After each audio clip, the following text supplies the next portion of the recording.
Está começando mais um episódio de Cuidar Não É Educar. E aí, Júlio Valls, como é que estão as coisas? Tudo bem? Estamos bem, Está Arthur. te desenvolvendo bem?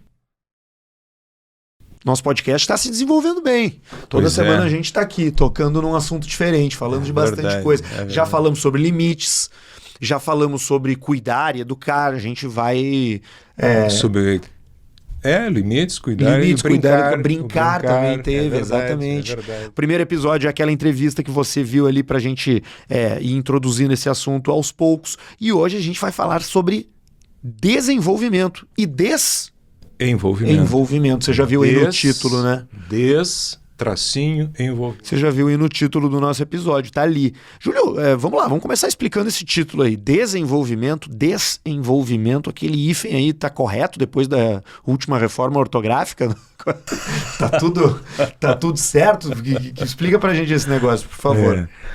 Antes de mais nada, vamos agradecer a Rede Sinodal, o Moinhos claro que Vento, sim, nossos parceiros, que até essas dúvidas de português a gente pode pedir para eles lá da Rede Sinodal, né? Certamente vão nos ajudar, sem dúvida nenhuma. Você encontra a Rede Sinodal em tudo quanto é canto, né? Uma rede dedicada ao desenvolvimento de crianças, adolescentes nessa etapa da vida que é a etapa de aprender, né, cara? Uma etapa que se mistura muito com o que a gente está falando aqui, né? Crianças que estão se desenvolvendo, e a Rede Sinodal faz esse trabalho pedagógico de instrução muito bem há muito tempo, uma instituição séria, sólida, e que a gente é muito grato de ter aqui no nosso podcast, assim como o Hospital Moinhos de Vento, na posição de uma das grandes referências em cuidado com a saúde das pessoas, e que você certamente conhece, e que também acredita no nosso podcast, e que vai desenvolver com a gente essa história aqui ao longo do tempo que estivermos juntos, Júlio. Claro.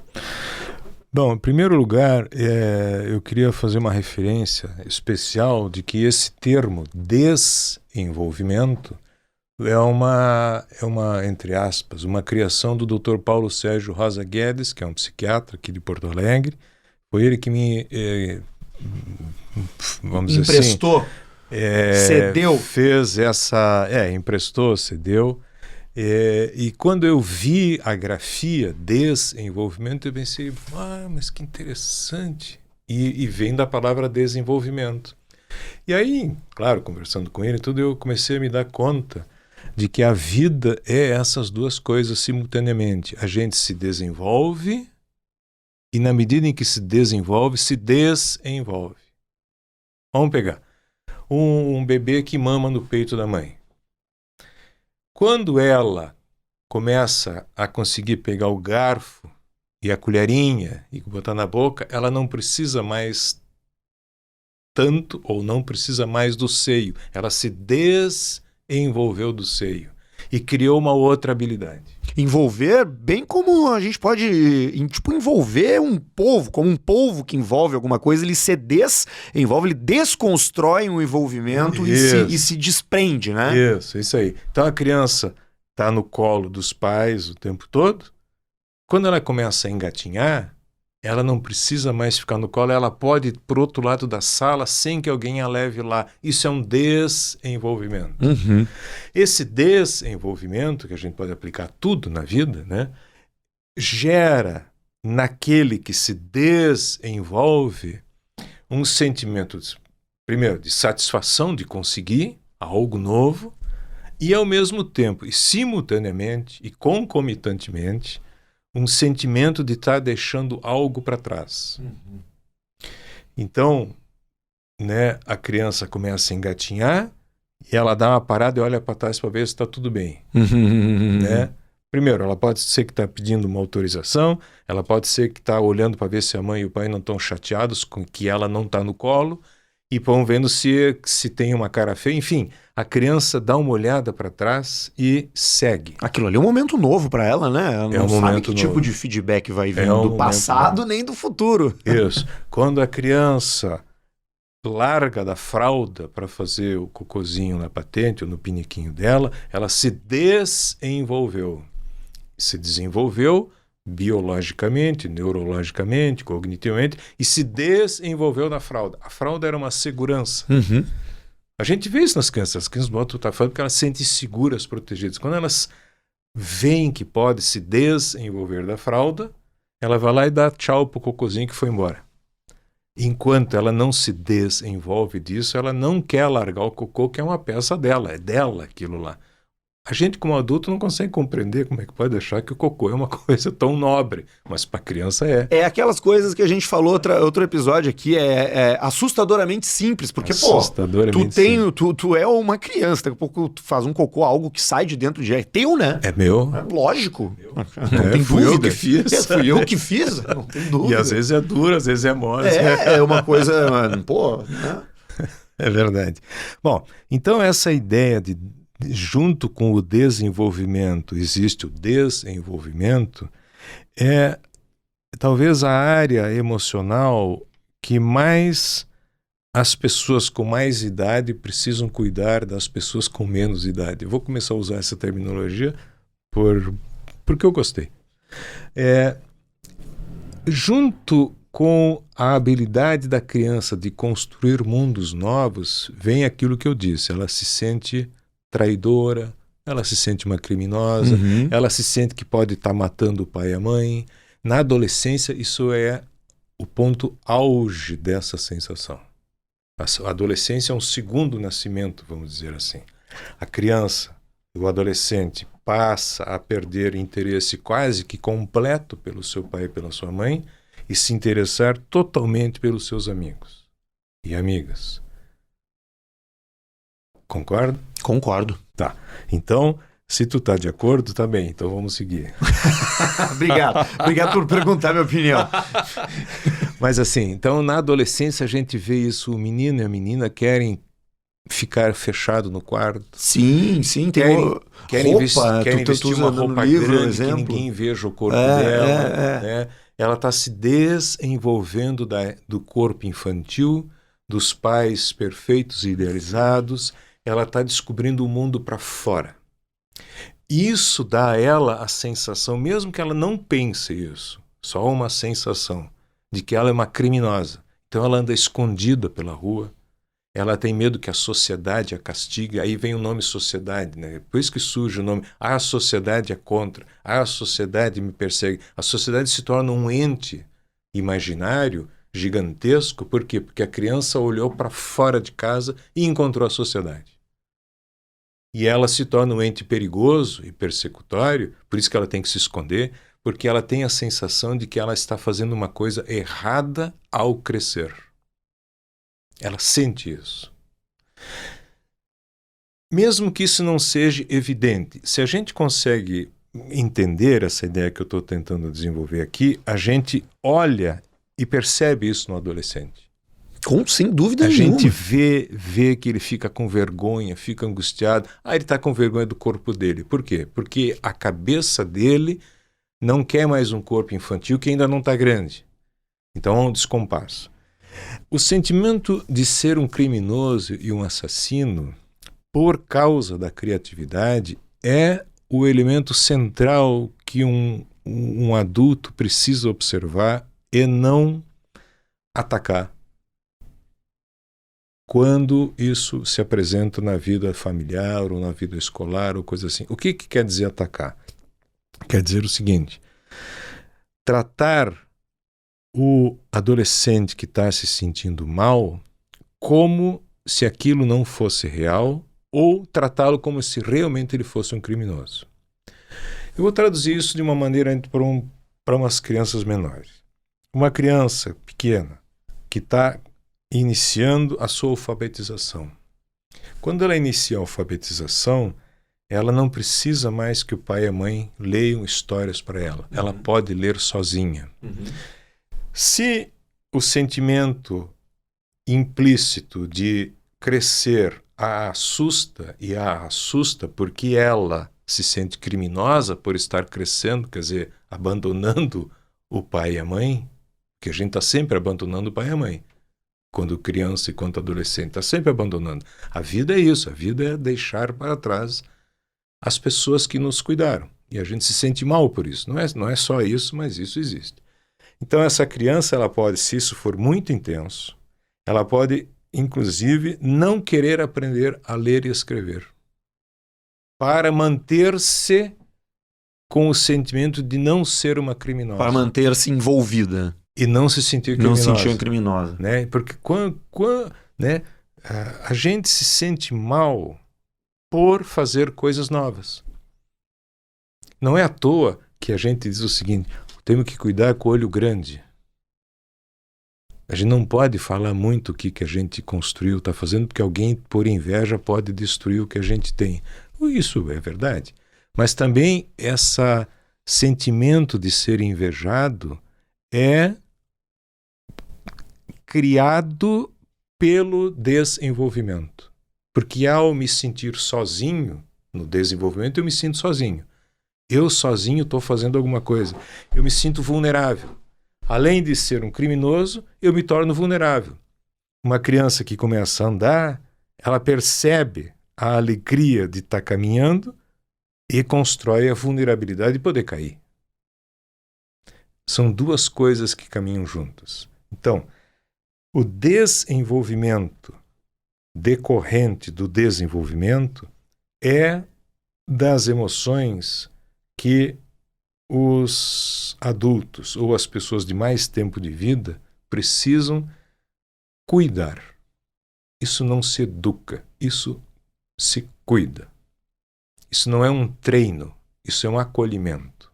Isso não é simplesmente eu dizer o certo e o errado. Eu tenho que ajudar a criança a poder não desenvolver o sentimento de ser uma pessoa má, ou o desenvolvimento de um sentimento de ser uma criminosa, ou o desenvolvimento de um sentimento de incapacidade, em razão de que às vezes até ela pede isso. Pai, eu não presto mesmo, né? Eu não sei fazer direito as coisas.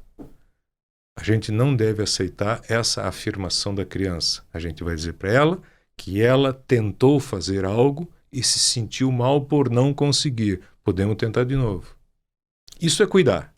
Agora, eu simplesmente criticar porque ela fez errado, sem dar o apoio do cuidado, eu vou reforçar a natureza criminosa do sentimento oriundo do desenvolvimento. Isso é muito difícil no dia a dia corrido que a gente tem, da mãe que lava a louça, do pai que não sei o quê, trabalha fora, todo mundo, mas a gente tem que saber que isso existe e nós temos que estar atentos. Atentos a um sentimento inerente ao desenvolvimento e à curiosidade. Agora, é bonita essa ideia, porque ela traz justamente para a cena que esses processos que são difíceis, eles são também o que são tempero para o desenvolvimento, para a passagem do tempo, para o ganho de experiência, para a construção de confiança, para a construção da vida do futuro. Deve ser encorajado por parte da família esses movimentos por parte da criança? Quando a gente é mais novinho, a gente gosta muito de receber aplauso, carinho, quando é adulto também. Então a gente encoraja, a gente apoia e tal. Mas mais importante que o encorajamento, o cuidar é uma atitude de vínculo aonde, quando surge a dificuldade, eu tenho que saber interpretar ela. E uma das interpretações que a gente tem que estar sempre atento é: opa, aqui a criança está se sentindo mal porque se expandiu. Aqui a criança está se sentindo mal porque ela está se sentindo uma criminosa que não precisa mais de mim.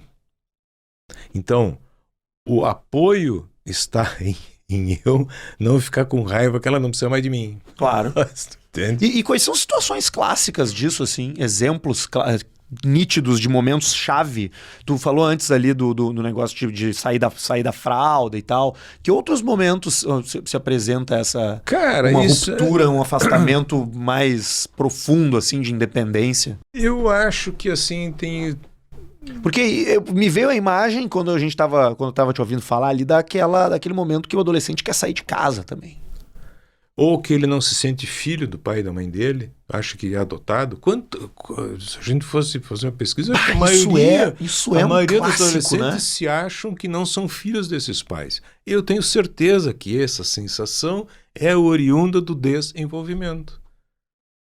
Porque eu me afasto, não é que eu me afasto afetivamente, eu me afasto da necessidade de precisar dele porque eu me interessei por outra coisa, que é o mundo lá fora. Portanto, por eu ser um criminoso, por querer isso, eu não devo nem, eles acham que não querem nem mais que eu seja filho deles. Então eu sou adotado. O adolescente ele é um baita exemplo, né? Porque, puxa vida, se tem uma época que é uma o segundo época... nascimento. Cara, é a época da adolescência, é a época que também pais escutam coisas dos filhos que machucam muito. Machucam muito. A gente pode imaginar o seguinte, que um bebê sai do útero, o adolescente sai de casa.